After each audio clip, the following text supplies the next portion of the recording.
Okay, so if the displacement x is given by 8 minus e to the minus 4t, find the acceleration in terms of x. So if I differentiate once, what happens? So differentiate once, the 8 will go to 0, minus e to the minus 4t times the derivative, which is minus 4. Minus times a minus is a plus, so it's 4e to the minus 4t.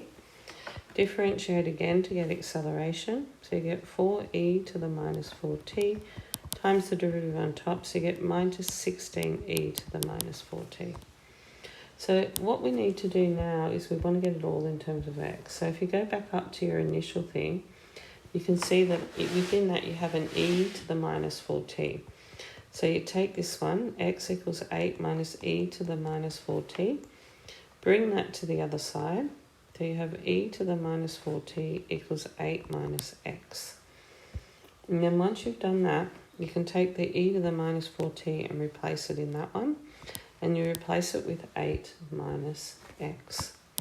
So that means your acceleration will equal minus 16 times 8 minus x. Minus 16 brackets 8 minus x. Okay, so what we're looking at doing here is getting v in terms of x when we have the acceleration.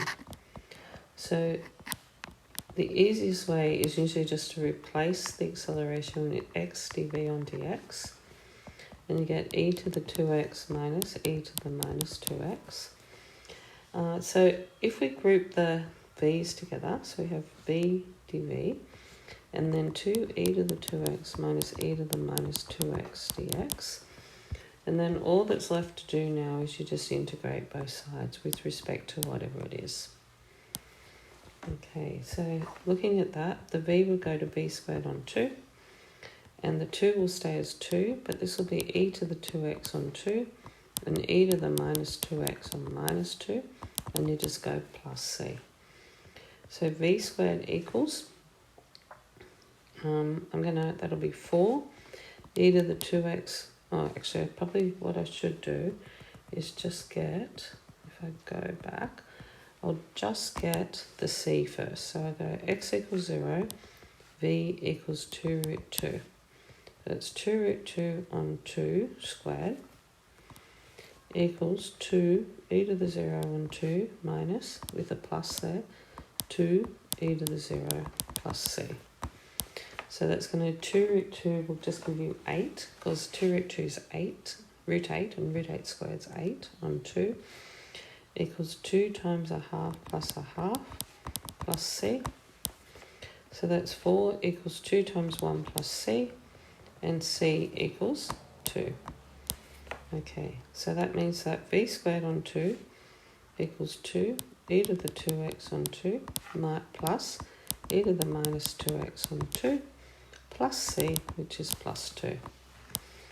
So v squared on 2 equals, when you expand this, you get e to the 2x plus e to the minus 2x plus 2, and then times by 2, so you get 2e to the 2x plus 2e to the minus 2x plus 4.